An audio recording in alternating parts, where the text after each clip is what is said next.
मैं प्रिया तायल, आप देख रही है नेक्स्ट 9 न्यूज।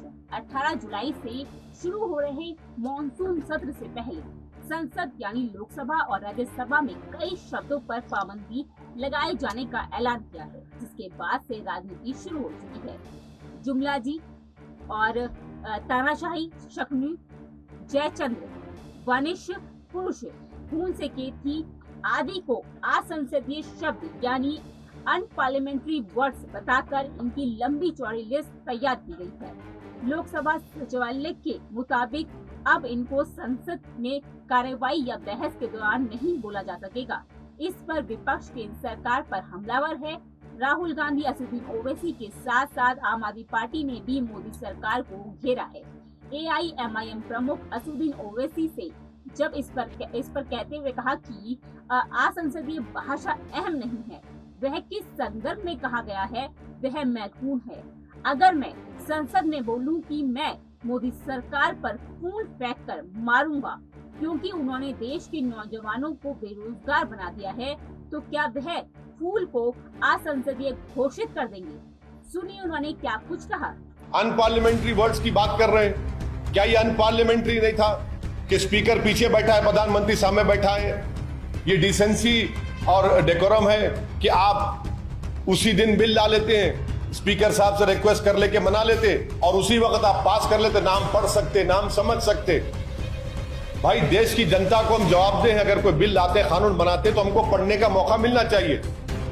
अगर मैं कहूंगा कल पार्लियामेंट बहस होगी बेरोजगारी के ऊपर, मैं कहूंगा कि मैं मोदी सरकार पर फूल बरसाकर मारूंगा क्योंकि उन्होंने नौजवानों को बेरोजगार बना दिया, तो क्या फूल को अनपार्लियामेंट्री कर देंगे? अभी संसद में अनपार्लियामेंट्री वर्ड्स के बारे में कहा जा रहा है कि अब से। अब एक बात सुनिए, हम तो जो किताब जिन्होंने छपाया उनसे हम रिक्वेस्ट कर रहे कि भाई प्रोसीजर पे तो बात कर लो, पार्लियामेंट के रूल्स पे तो बात कर लो। बिल आता है सरकार का, एक ही दिन में बिल आता है, मेंबर्स कैसे पढ़ेंगे? और उसको स्टैंडिंग कमेटी रेफर नहीं करते, वो क्या रूल प्रोसीजर में नहीं है?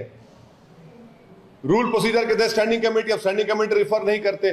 और अनपार्लियामेंट्री वर्ड के दूर की बात, वो अहम नहीं है, कंटेक्स्ट अहम है। कंटेक्स्ट, जो कंटेक्स्ट होगा अहम है। अब कंटेक्स्ट क्या है कि मैं बोलूंगा कि मैं मोदी सरकार पर फूल फेंक के मारूंगा क्योंकि आपने नौजवानों को बेरोजगार बना दिया। मैं कहूंगा पार्लियामेंट में खड़े होकर कि मैं देश के प्रधानमंत्री और उनकी सरकार पर फूल फेंक कर मारूंगा क्योंकि देश के युवाओं का मुकद्दर बेरोजगारी बना दिया। तो क्या फूल को अनपार्लियामेंट्री बना देंगे आप? मारूंगा उसके नहीं, फूल अच्छा, फूल बरसा के मारूंगा। और ये कहूंगा कि भाव फूल बरसाओ मोदी सरकार पर कि उन्होंने भारत के नौजवानों को बेरोजगार बना दिया, तो क्या अनपार्लियामेंट्री हो जाएगा? कंटेक्स्ट इंपॉर्टेंट है। ये लफ्ज की बहस में मत जाइए, रूल्स को, प्रोसीजर को फॉलो करने की जरूरत है। अरे भाई बिल आता है, स्टैंडिंग कमेटी नहीं जाता। स्टैंडिंग कमेटी क्यों नहीं जाता भाई? संविधान में जो कॉन्स्टिट्यूशनल वैल्यूज है उस पर काम करिए। मालूम ही नहीं कॉन्स्टिट्यूशनल वैल्यूज, कॉन्स्टिट्यूशनल मोरालिटी, कुछ भी नहीं होता उस पर काम। डिसेंसी और डेकोरम भी कोई चीज होती है। हाँ बिल्कुल होनी चाहिए। ये डिसेंसी और डेकोरम है कि आप उसी दिन बिल ला लेते हैं, स्पीकर साहब से रिक्वेस्ट कर लेके मना लेते और उसी वक्त आप पास कर लेते, नाम पढ़ सकते, नाम समझ सकते। भाई देश की जनता को हम जवाब दें, अगर कोई बिल लाते, कानून बनाते तो हमको पढ़ने का मौका मिलना चाहिए, स्टैंडिंग कमेटी को जाना चाहिए। लेकिन सर ये तो कितने नहीं, लैंग्वेज इंपॉर्टेंट नहीं है मैडम, कंटेक्स्ट इंपॉर्टेंट है।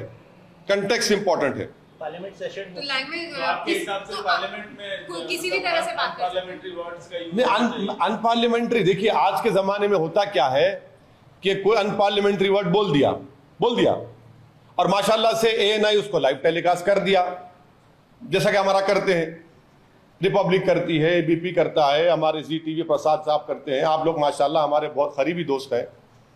लाइव टेलीकास्ट में चला गया, अब बाद में एक्सपंज। अरे एक्सपंज के माने क्या है? इसीलिए करो, कंटेक्स्ट इंपॉर्टेंट है। अगर मैं कहूंगा कल पार्लियामेंट बहस होगी बेरोजगारी के ऊपर, मैं कहूंगा कि मैं मोदी सरकार पर फूल बरसाकर मारूंगा क्योंकि उन्होंने नौजवानों को बेरोजगार बना दिया, तो क्या फूल को अनपार्लियामेंट्री कर देंगे? समझिए इंपॉर्टेंट क्या है कि रूल्स एंड प्रोसीजर को आप इंप्रूव करिए, कॉन्स्टिट्यूशनल वैल्यूज, कॉन्स्टिट्यूशनल मोरालिटी को करिए। आप बताइए अब पार्लियामेंट कितने दिन बैठ रहा है भाई? मॉनसून सेशन 18 तारीख से 12 अगस्त तक क्या होगा भाई? उसमें क्या क्या क्या बहस कर पाएंगे हम? जब साल शुरू होगा तो आप एक साल का कैलेंडर बना दीजिए कि इतने दिन बजट सेशन, इतने दिन मॉनसून सेशन, इतने दिन विंटर सेशन होगा। कैलेंडर बनाइए ना, आप नहीं बनाते। आप अनपार्लियामेंट्री वर्ड्स की बात कर रहे हैं। क्या ये अनपार्लियामेंट्री नहीं था कि स्पीकर पीछे बैठा है, प्रधानमंत्री सामने बैठा है? अनपार्लियामेंट्री नहीं था ये? किताब लिखने वालों से पूछ रहा हूं, बताओ, मेरे सवाल का जवाब दो जिन्होंने किताब लिखी। आप ज्ञानी हैं, आप सारे देश में ज्ञान बांट रहे हैं, इतनी मोटी किताब छापे आप। नहीं बोल सकते आप क्योंकि आपको अपनी नौकरी का डर है। बोलेंगे प्रधानमंत्री सामने, स्पीकर पीछे, अनपार्लियामेंट्री, तो नौकरी चली जाएगी आपकी। इसमें महत्वपूर्ण बात यह है कि नई सूची में ऐसे शब्द सबसे ज्यादा शामिल हैं जो राजस्थान और छत्तीसगढ़ विधानसभाओं की कार्यवाही से असंसदीय बताकर हटाए गए हैं। दोनों राज्यों में कांग्रेस की सरकार है। आपको बता दें कि संविधान के अनुच्छेद 105(2) के तहत सांसदों को विशेष अधिकार मिलते हैं। सदन के अंदर वह जो भी कहते हैं उसके लिए उन पर मुकदमा नहीं चला जा सकता। इसलिए लोकसभा के नियम 380 के तहत लोकसभा अध्यक्ष को यह अधिकार है कि वह ऐसे शब्दों को सदन की कार्यवाही से निकाल दे जो असंसदीय और अवैध हैं। फिलहाल इस रिपोर्ट पे इतना ही। देश और दुनिया की बाकी बड़ी खबर देखने के लिए जुड़े रहिए नेक्स्ट 9 न्यूज नेशन के साथ।